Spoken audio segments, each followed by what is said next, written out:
Bienvenue dans cette vidéo consacrée aux conditions en langage C. Alors, les conditions, ce sont des structures de contrôle. Ce sont des éléments fondamentaux dans tout langage de programmation. Elles permettent d'exécuter une partie de notre code si seulement une condition donnée est remplie.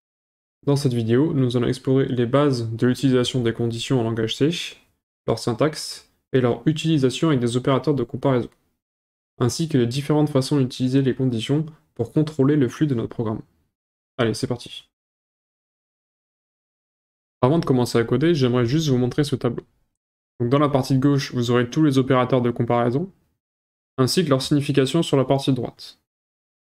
Donc on verra plus en détail les différents types de comparaison comme le double égal, le point d'exclamation égal et le chevron, etc. Mais juste avant de commencer, j'aimerais juste attirer votre attention sur le double esperluette et le double barre oblique. Donc le double esperluette, ou et, plus communément appelé, va nous servir à tester si deux conditions sont remplies, ou plusieurs. Tandis que le double barre oblique va nous servir à tester si au moins une condition est remplie. Avant toute chose, ce qu'il faut savoir, c'est que les conditions vont nous retourner soit true ou false. Alors, qu'est-ce que true ou false?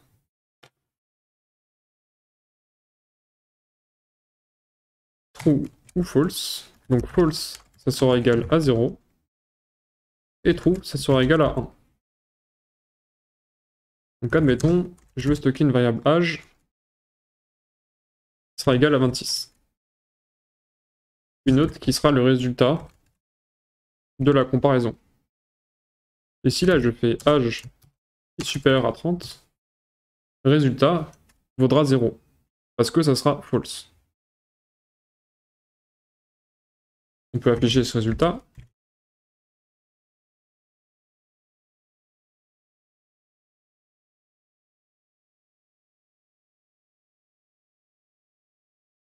Donc vous voyez bien que résultat est égal à 0.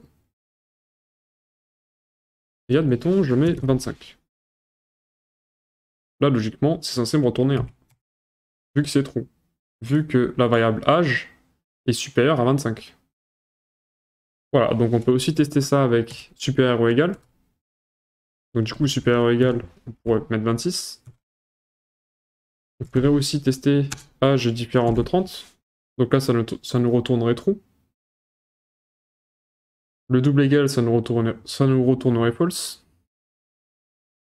Ainsi de suite. Et là, moi, ce que j'aimerais bien tester, c'est âge est différent de 30 et âge est égal à 26. Oui, c'est un peu débile, mais c'est pas grave. Donc là, on voit bien que le résultat est 1. C'est-à-dire true. Alors pourquoi? Parce que tout d'abord, on a testé si âge était différent de 30. Donc ça retourne vrai.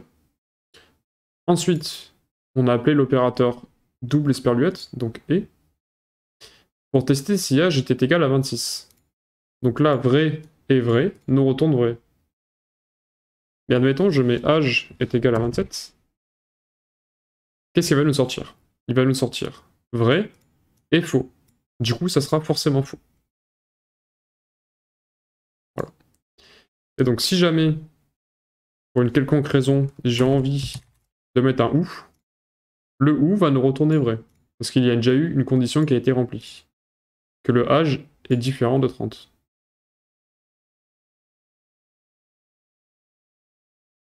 Donc ce qu'on vient de voir, c'est le fonctionnement base des comparaisons en programmation. Maintenant, ce qu'on va pouvoir introduire, c'est le bloc conditionnel if. Donc le if va tester notre comparaison et voir si ça retourne vrai. Donc si jamais ça retourne vrai, on va rentrer dans les accolades et exécuter une logique de code. Donc admettons, on veut tenter l'âge est égal à 26. Donc ça retournera vrai.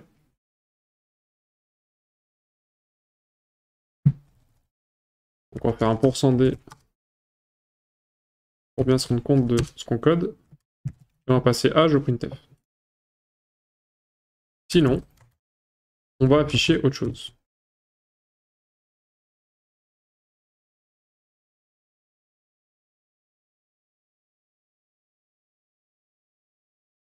Testons notre programme. Donc là, on voit bien qu'on rentre directement dans le premier bloc de conditions, qui est âge équivaut à 26. Donc cette condition-là va retourner vrai, et du coup, on va exécuter ce printf. Maintenant, si j'ai envie de tester plusieurs conditions, je peux faire ça.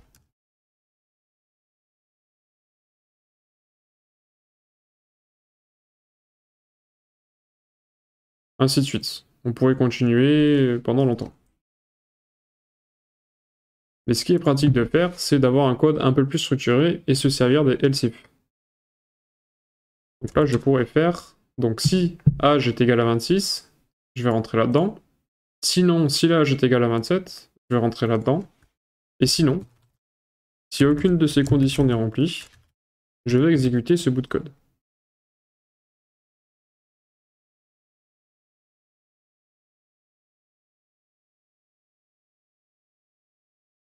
Donc on va tester. Donc là, forcément, on n'a pas modifié l'âge, donc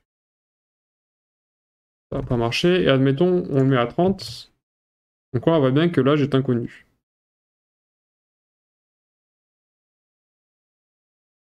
Donc on va effacer et recommencer de nouveaux tests.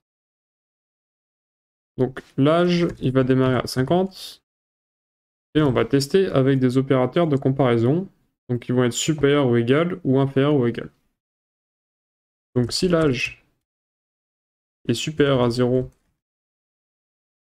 supérieur ou égal à 0, et l'âge est inférieur à 18, on va marquer tu es mineur. Sinon, tu es majeur. Donc là, qu'est-ce que le et va nous dire? Donc si jamais l'âge est supérieur ou égal à 0, et que l'âge est inférieur à 18, nous allons rentrer là-dedans. Donc on va tester. Donc là, on me dit bien que je suis majeur, parce que l'âge est supérieur à 18. Mais admettons, là j'ai envie de remplacer le et par un ou, pour une quelconque raison, et je vais tester. Donc là, on me dit que tu es mineur. Pourquoi? Parce que l'âge est bien supérieur ou égal à 0, vu qu'il est 50, mais il n'est pas inférieur à 18. Donc vu qu'une de ces conditions est remplie, nous allons rentrer dans ce if-là. Donc attention à un de ce piège dans lequel il ne faut pas tomber. Maintenant, ce que je vous propose, c'est de saisir l'âge de l'utilisateur avec scanf. Comme ça nous fera une petite piqûre de rappel aussi. Ce sera pas mal. Donc on va demander l'âge de l'utilisateur. Et on va lui demander de saisir avec scanf. Donc pour rappel, scanf, il attend %d vu qu'on attend un int. Et on va lui passer l'adresse de la variable qu'on veut modifier. Ensuite, on va ouvrir un bloc if. Et on va dire âge utilisateur est inférieur à 18.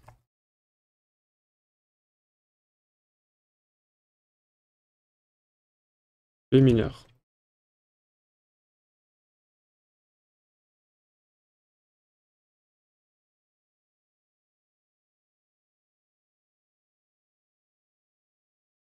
Donc maintenant, on va pouvoir tester.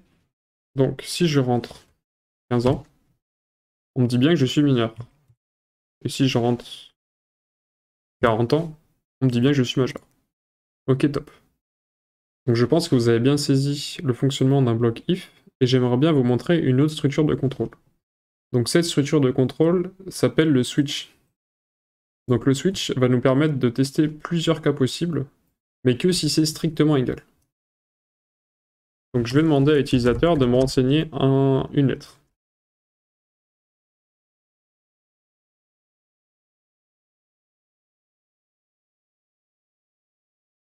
Pareil avec scanf, on va renseigner le %c et l'adresse de la variable qu'on veut modifier. Ensuite, on va appeler le bloc switch.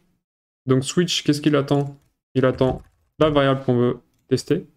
Et dans le case, ça va marcher comme un if qui va tester l'égalité. Donc là, je vais renseigner A.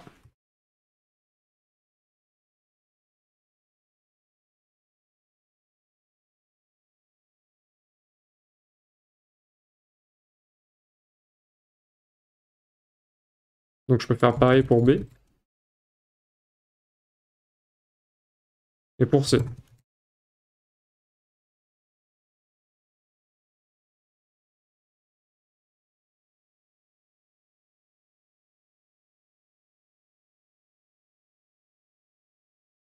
On va pouvoir tester. Alors, je vais rentrer une lettre. A. Donc là, il me dit bien que j'ai rentré A, c'est nickel. Et là, je me dis, allez, j'ai envie de rentrer G. Donc là, on voit qu'il ne se passe rien parce que je ne traite pas ce cas spécifique. Il ne faut pas oublier aussi le default. Donc le default, c'est au cas où aucun de ces cas ne serait traité. Donc admettons, j'ai un G, bah, il va rentrer dans aucune de ces cases. Donc du coup, il va rentrer dans le default et il va break. Donc le break, c'est vrai que je ne l'ai pas expliqué, mais en fait, une instruction qui dit si tu rentres dans case A, exécute le code, ensuite tu arrives au break, et le break va permettre de sortir du switch. Donc du coup, il ne passera pas à case B et case C. Il va s'arrêter directement ici. Nous avons vu les différentes structures de contrôle du langage C. N'hésitez pas à revisionner cette vidéo si jamais c'est pas assez clair, et surtout à vous entraîner pour faire des tests. Nous nous retrouverons pour la prochaine vidéo qui portera sur les boucles, et il est important de bien connaître les conditions si on va avoir des boucles qui fonctionnent correctement.